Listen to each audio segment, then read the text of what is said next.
திடீர் விபத்தால அஜித் அவர்களுடைய ரசிகர்கள் ரொம்பவே அதிர்ச்சியாகி போயிருக்காங்க. இந்த அதிபயங்கர விபத்துல அஜித் அவர்களுக்கு ஏதாவது பிரச்சனையா, அங்க என்ன நடந்துச்சு அப்படிங்கறத வாங்க பார்க்கலாம். அஜித் அவர்கள் துபாயில கார் ரேஸ் இந்த பயிற்சிக்காக போயிருக்காரு. அதாவது இந்த கார் ரேஸ் 11, 12 இந்த தேதிகள்ல நடக்க இருக்கு. அஜித் அவர்கள் இந்த ரேஸ்ல கலந்துக்க பயிற்சி எல்லாம் எடுத்துட்டு இருந்திருக்காரு. ஒரு சில நாளுக்கு முன்னாடி ஷாலினி அவங்களுக்கு பாய் சொல்லிட்டு, அதாவது குடும்பத்தோட அவர் ஏர்போர்ட் போய் அவங்களுக்கெல்லாம் பாய் சொல்லிட்டு அவர் கிளம்புற விஷயங்கள் எல்லாம் நம்ம பார்த்திருப்போம்.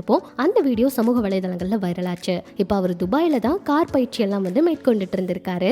இந்த நேரத்துல தான் அந்த கார் அதிபயங்கரமா போய் விபத்தாயிருக்கு. விபத்தான உடனே அங்கிருந்த எல்லாருமே, அதாவது அந்த வீடியோ வைரலான சமயத்துல அவருக்கு என்னாச்சோ ஏதாச்சோன்னு எல்லாருமே பதறி போயிட்டாங்க. ஆனா அஜித் அவர்கள் அடிபட்டு அந்த கார் கீழே விழுந்ததுமே அங்க இருந்து உடனே இறங்கி கீழே உடனே ஆம்புலன்ஸுக்கு அவரே போக ஆரம்பிச்சுட்டாரு. அவரே இறங்கி நடந்து போயிருக்காரு. அந்த அளவுக்கு பெரிய விபத்தெல்லாம் எதுவும் இல்ல அப்படிங்கிற மாதிரி சொல்றாங்க. பெரிய அளவுல அவருக்கு காயமெல்லாம் எதுவும் கிடையாது. அவர் ரொம்பவே நல்லா தான் இருக்காரு அப்படின்னு அவருடைய மேலாளர் ஒரு சில விஷயங்களை சொல்லி இருக்கிறாரு. இந்த தகவல்கள் இப்ப வெளியாகி இருக்கு.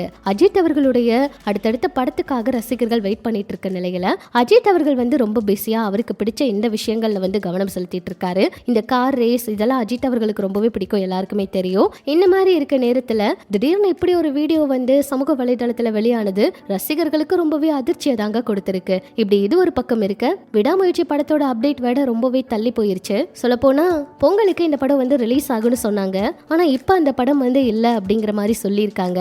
எதிர்பார்க்காத ஒரு விஷயம் அப்படின்னு தான் சொல்லணும். இதெல்லாம் இப்ப சமூக வலைதளத்துல அதிகமா வைரல் ஆயிட்டு இருக்கு. அஜித் அவருடைய ரசிகர்கள் ஆரம்பத்துல இந்த வீடியோவை பார்த்ததுமே ரொம்ப அதிர்ச்சியாகி போயிட்டாங்க. என்ன சொல்றதுன்னே தெரியாம தான் பயந்து போய் இருந்தாங்க. ஆனா அதிகாரப்பூர்வமா அவருக்கு எந்த பிரச்சனையும் இல்ல, அவர் ரொம்ப நல்லா இருக்காரு அப்படிங்கிற மாதிரி ஒரு தகவல் வெளியானதுமே ரசிகர்கள் அப்பதான் நிம்மதி ஆயிருக்காங்க. இதெல்லாம் பற்றி உங்களோட கருத்துக்களை சொல்லுங்க.